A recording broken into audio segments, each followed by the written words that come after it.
I've been meaning to make this video for some time now. In 2016 America, we have our normally scheduled presidential election. There's been a movement of dramatic changes which began with Billy Clinton and reached a crazy pace with Barack Obama. Clinton was the first president caught and impeached, not convicted, but impeached, over a sex scandal in the Oval Office. And yes, his semen was found on the mistress's dress. He was even the first to admit smoking marijuana, although famously he did not inhale. After him, George W. Bush took almost no heat for refusing to answer whether he smoked crack. He laughed and said that he did not remember but partied hard. I have to admit that I voted for George Bush both times. He was very outspoken about his personal devotion to Jesus. He opposed abortion, and he actually put a pro-life judge on the Supreme Court, although he put a pro-choice judge to a lower federal court. And he was a big supporter of smaller government in his speeches and pushed for a voucher program to improve education through competition, free market. He even tripled the federal science budget, which Obama quickly did away with. But there were problems too. His religious views were soon questionable. After 9/11, he kept insisting that Islam was a religion of peace and that democracy in the Middle East would dissolve terrorism. But the problem is that Islam is a system of government and is therefore not democratic. It's a theocracy. As far as I've seen, it is peaceful, at least in its documents, but it does teach that all non-Muslims are not peaceful. So it creates an environment of fear. So we got involved in wars in Iraq and Afghanistan that seemed impossible to end. Along came Barack Obama, and I did vote for him the first time for 3 reasons. First, if you believe that John McCain cared about abortion, then you are a gullible moron. Or maybe just too young to know any better, I don't know. But Obama actually said that our United States laws are the codification of Judeo-Christian religious morals. He just said that he did not believe in forcing his religious views against abortion. He was against abortion, but he didn't want to force that on people who didn't believe in Christianity. Now, while I disagree with him about the last point, I was amazed that he made the first point. But I was also not stupid enough to believe that John McCain cared about abortion. He was famous for working across the aisle. That was one of his strongest points. He worked both sides of the aisle, the left and the right. It turns out that Republicans have used abortion to get all the Christians to vote for them since the 80s. Pundit Ben Shapiro went so far as to say that abortion voters are some of the dumbest people there are. They are also just about everyone I know. Before Reagan, there were Christian Democrats and even Christian socialists.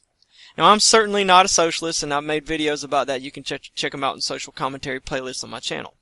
But Jimmy Carter was a Democrat, and he preached the gospel from the Oval Office, the way I remember it. So, along came Ronald Reagan. Now, you see, a movement had begun called the Moral Majority under a guy named Jerry Falwell. And it basically was to block the sexual revolution and largely to block gay marriage and ban abortion. He was promised by Reagan that Reagan would put pro-life judges on the Supreme Court if Falwell told his flock, the Moral Majority, it was a huge movement in the 80s, if Falwell told his flock to support the Republicans. So Falwell did, and he praised Reagan as the answer to their prayers. He was there, I think, at the swearing in of Reagan, ready to cry almost, the way I remember it. But then Reagan put a pro-choice judge on the Supreme Court named Sandra O'Connor. Falwell took this as a betrayal. And in fact, Reagan actually appointed 3 pro-choice judges to federal courts and 1 pro-life judge to one court. But he put a pro-choice judge on the Supreme Court. Now, Falwell took this as a betrayal and began to campaign for a new Christian candidate, Pat Robertson. I think it was a little more complicated than that, but that's basically what happened. But the gist of it is, Falwell, the founder of Liberty University, was also a mean man who said awful things. And his mouth eventually got him in trouble, and he lost his sort of public appeal, his image. Meanwhile, the Republicans gladly held on to all those Christian votes. All they had to do was say, yeah, I'm against abortion. Before he joined forces with Falwell, Ronald Reagan actually said that he never went to church. Carter was the Christian president. But because of the wool being pulled over our eyes, Christians feel obligated to call themselves Republicans today. Second, I thought that we needed to get out of the Middle East, and I thought Obama was going to do that. He ran on that, but I was wrong. Obama let us down on this. We are still involved there, and things are in worse shape than before in some ways. Second, we have to be involved there. Those nations allow us to defend them against their enemies. In other words, there's religious divisions in Islam. Some of the nations are Sunni, and some of the nations are Shia. The Sunni nations have the oil, and the Shia ones do not. We have bases everywhere that we need them to be to defend the Sunni nations from the Shia nations, largely to defend Saudi Arabia from Iran. We can't get out. As much as Osama bin Laden disagreed, Saudi Arabia cannot defend itself, and the world depends on that oil, and so they depend on American military to keep the oil flowing. Now third, I thought that a black president would do a lot to help racism in America. Boy, was I wrong. I'll just give you one example. I was told by a black man that Obama has no power. That there are white people who won't let him do anything. They control everything he does. I told him that Obama is the most powerful man in the world, and he just couldn't stop shaking his head. So when I voted for Obama, the other thing I did was I voted for Libertarian on just about everything else. You get to vote for tons of stuff. I don't like everything, dude. I'm not a socialist. And I support free trade. I support small government. I could talk about that, but other videos, yada yada. Some libertarians are for abortion and some are against it. Alright. The next time Obama faced Mormon Mitt Romney, I was going to vote Libertarian for everything. My view was simple at that time, 2012. Vote for what best aligns with your views, even if there is no perfect match. I did not care about wasted votes, because my mother's told me all my life that any single vote doesn't mean much, and she's right. It's just my little vote. But if more libertarians become state senators, governors, and representatives, then I see a slow takeover in the works. Not one election, long term. And I see that as a more useful reason for my vote. Now, if your social feed is like mine, then it's currently filled with political posts. I saw this one from Hitchhiker's Guide to the Galaxy. It's not that book, but the same guy who wrote it, Douglas Adams. So I'll read you the quote from him. It comes from a very ancient democracy you see there traveling from planet to planet. You mean it comes from a world of lizards? No, said Ford, who by this time was a little more rational and coherent than he had been, having finally had the coffee forced down on him. Nothing so simple, nothing anything like so straightforward. On this world, the people are people. The leaders are lizards. The people hate the lizards, and the lizards rule the people. Odd, said Arthur. I thought you said it was a democracy. I did, said Ford. It is. So, said Arthur, hoping he wasn't sounding ridiculously obtuse, why don't people get rid of all of the lizards? It honestly doesn't occur to them, said Ford. They've all got the vote, so they all pretty much assume that the government they voted for in more or less approximates to the government they want. You mean they actually vote for the lizards? Oh, yes, Ford said with a shrug. Oh, of course. But, said Arthur, going for the big one again, why? Because if they didn't vote for a lizard, said Ford, the wrong lizard might get in. Got any gin? What?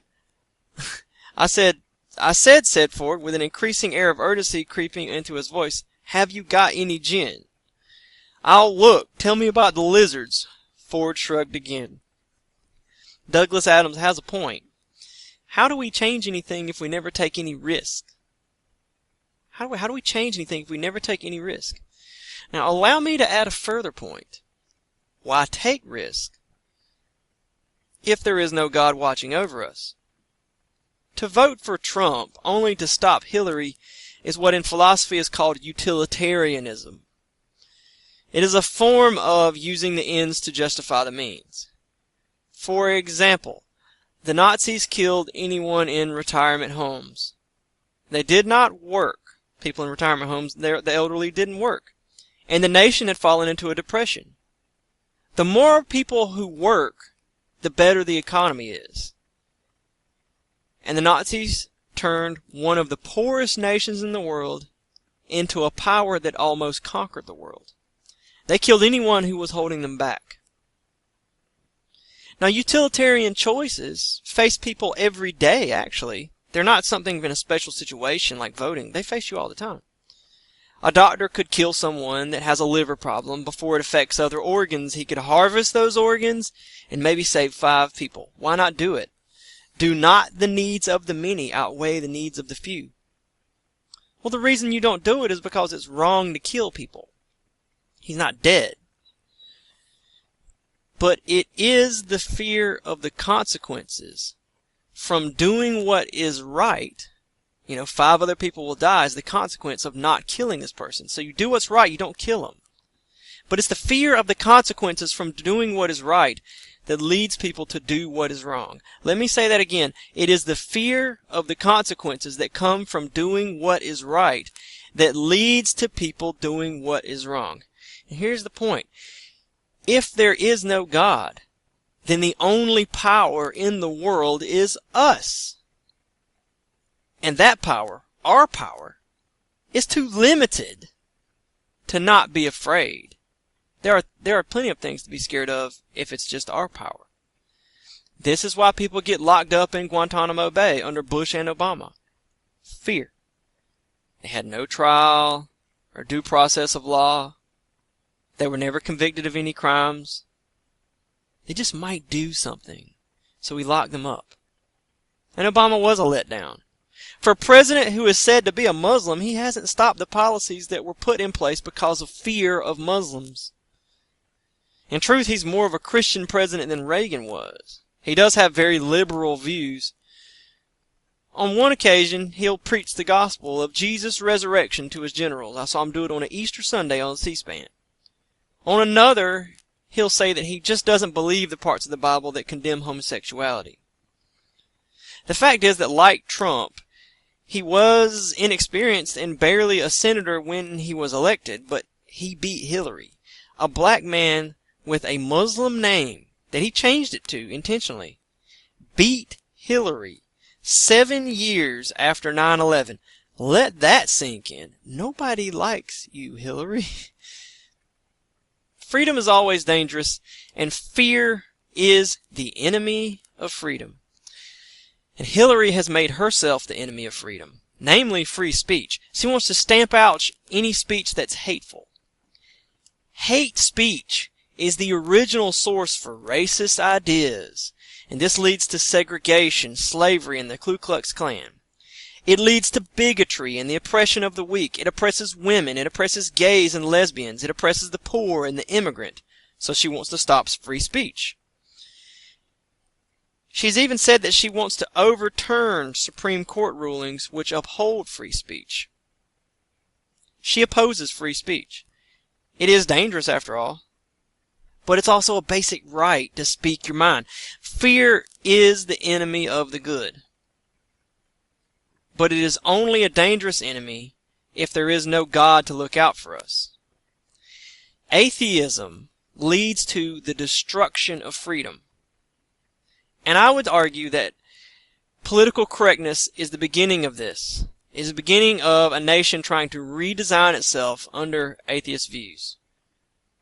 Microaggressions, for example, they're little jokes like, "Get back in the kitchen, woman." Little ideas like that spread through our society as jokes, and slowly they get taken more seriously. That's how culture moves and changes.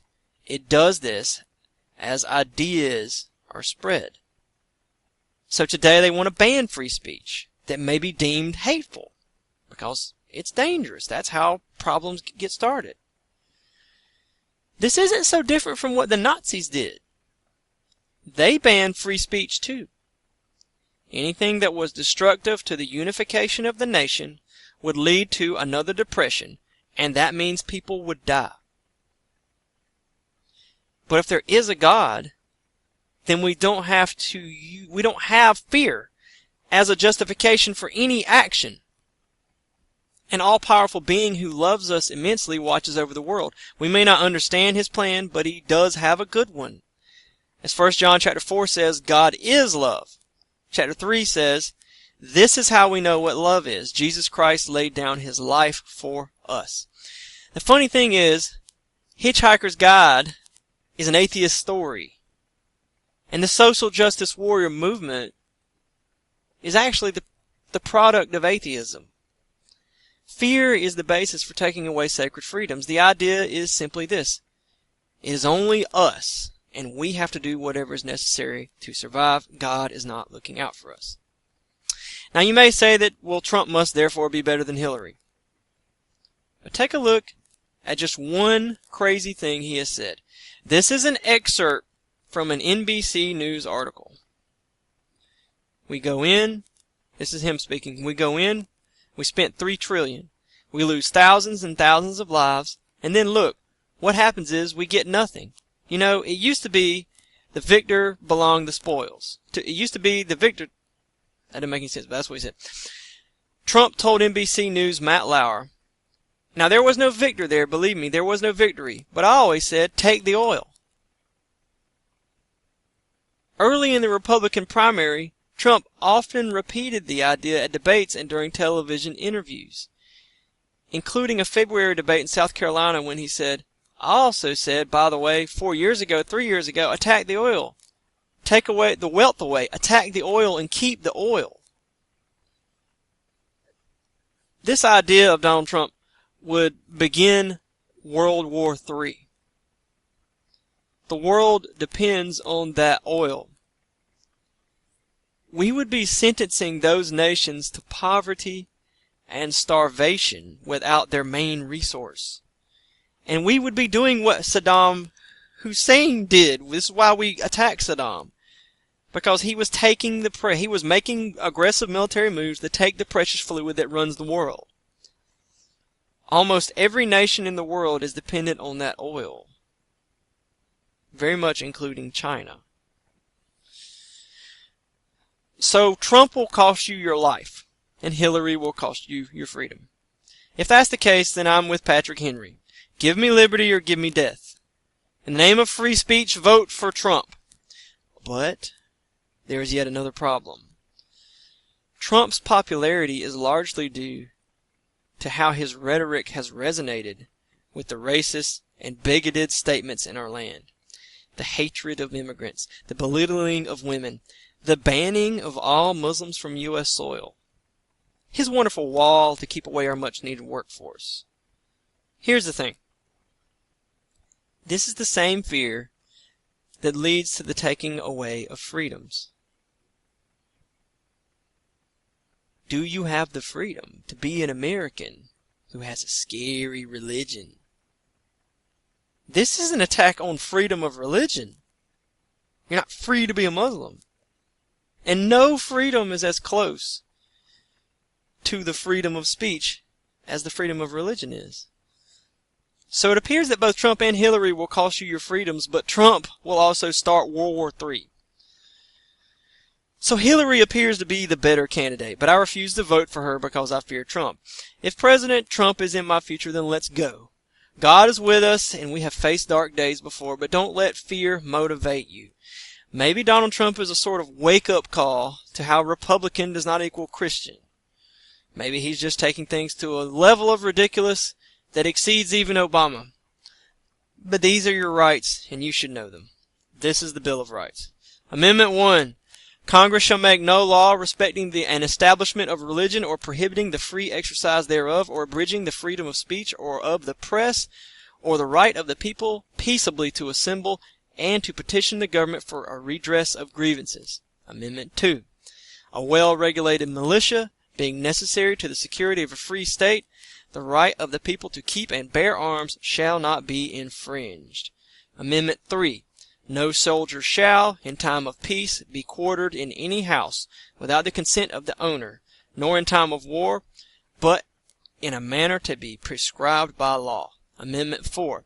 The right of the people to be secure in their persons, houses, papers, and effects against unreasonable searches and seizures shall not be violated, and no warrants shall issue but upon probable cause, supported by oath or affirmation, and particularly describing the place to be searched and the persons or things to be seized. Amendment 5. No person shall be held to answer for a capital or otherwise infamous crime, unless on a presentment or indictment of a grand jury, except in cases arising in the land or naval forces, or in the militia when in actual service in time of war or public danger. Nor shall any person be subject for the same offense to be twice put in jeopardy of life or limb, nor shall be compelled in any criminal case to be a witness against himself, nor be deprived of life, liberty, or property without the due process of law, nor shall private property be taken for public use without just compensation. Amendment 6. In all criminal prosecutions, the accused shall enjoy the right to a speedy and public trial by an impartial jury of the state and district wherein the crime shall have been committed, which district shall have been previously ascertained by law, and to be informed of the nature and cause of the accusation, to be confronted with the witnesses against him, to have compulsory process for attaining a witness in his favor, and to have the assistance of counsel for his defense. Amendment 7. In suits at common law where the value in controversy shall exceed $20, probably change that these days, the right of trial by jury shall be preserved, and no fact tried by a jury shall be otherwise re-examined in any court of the United States than according to the rules of common law. Amendment 8. Excessive bail shall not be required, nor excessive fines imposed, nor cruel and unusual punishments inflicted. Amendment 9. The enumeration of the Constitution of certain rights shall not be construed to deny or disparage others retained by the people. You can't twist the Constitution to give Congress powers it didn't explicitly have.